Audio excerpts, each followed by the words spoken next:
और वर्षों वर्षों तक आपको मालूम है यूरोप और अमेरिका में झगड़ा होता रहा। 25 दिसंबर से नया साल शुरू हो और काफी दिनों तक वो चलता रहा, फिर झगड़े के बाद बदल के 1 जनवरी से नया साल शुरू होना बताया गया।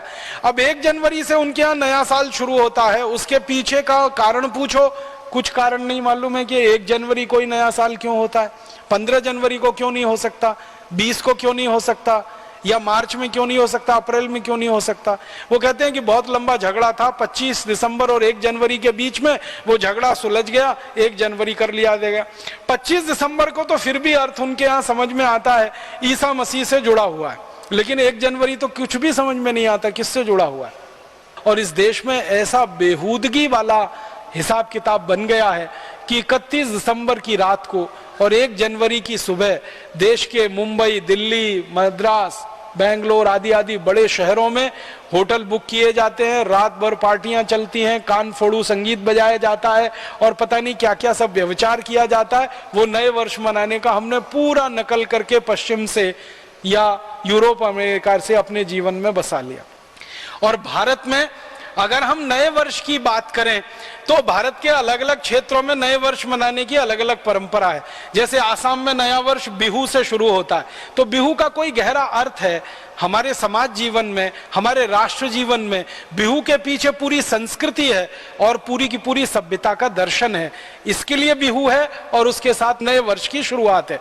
इसी तरह दक्षिण में हम चले जाएं तो मानते हैं कि ये दिन खास है, ये दिन खास है। उत्तर में, दक्षिण में, पूर्व में, पश्चिम में। अब ये पश्चिम भारत में गुजरात के लोगों के लिए बहुत महत्व का दिन है, दीपावली वाला। तो दीपावली के अगले दिन से वो नए वर्ष की शुरुआत मानते हैं, क्योंकि व्यापार के हिसाब से वो उनका सारा हिसाब है।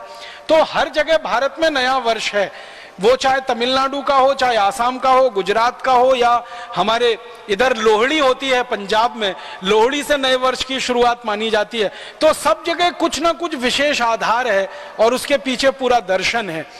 यूरोप और अमेरिका में तो न कोई आधार है न कोई दर्शन है, फिर भी हमने नकल करके 1 जनवरी को नया वर्ष मनाना शुरू कर दिया। जनवरी गिनते हैं, फरवरी गिनते हैं, मार्च है, अप्रैल है, मई है, जून है, जुलाई है, अगस्त है, सितंबर, अक्टूबर, नवंबर, दिसंबर। ये पूरी की पूरी अंग्रेजियत की पद्धति है, विदेशी पद्धति है।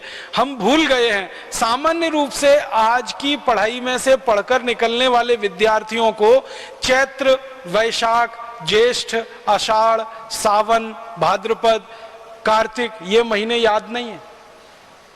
जनवरी, फरवरी, मार्च सबको याद। घरों में कैलेंडर भी ये जनवरी, फरवरी, मार्च के ही हैं। और इसको ज्यादा लोग कहते हैं कि बड़ी वैज्ञानिक पद्धति है।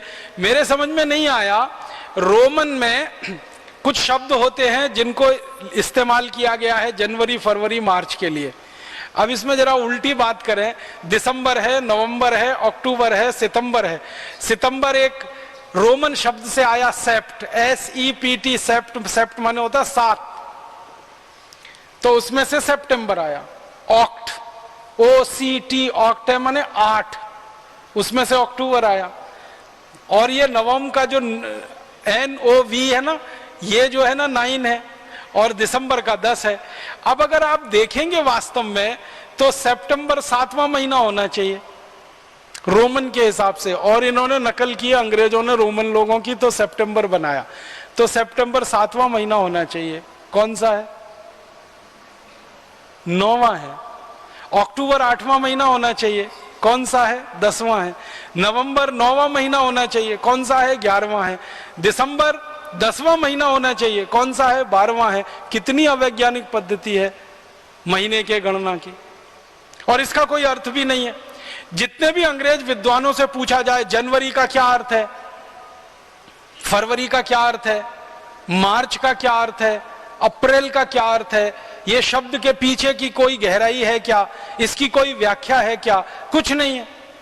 और हमारे यहां हर महीने के नाम का एक विशेष अर्थ है और उसके पीछे एक लंबी व्याख्या है। वो चाहे कार्तिक हो, चाहे भाद्रपद हो, चाहे सावन का महीना हो, श्रावणी हो, कोई भी महीना है उसके पीछे एक विशेष विश्लेषण है और एक लंबा उसके पीछे आधार है। अगर मैं उस विषय में जाऊंगा बहुत समय खराब हो जाएगा, लेकिन अभी संकेत मात्र में कह रहा हूं कि भारतीय गणना के हिसाब से महीनों के जो नाम तय किए गए हैं ये विशेष अर्थ वाले हैं। अंग्रेजी पद्धति से जो हम नामकरण करते कोई अर्थ ही नहीं है और कोई बताता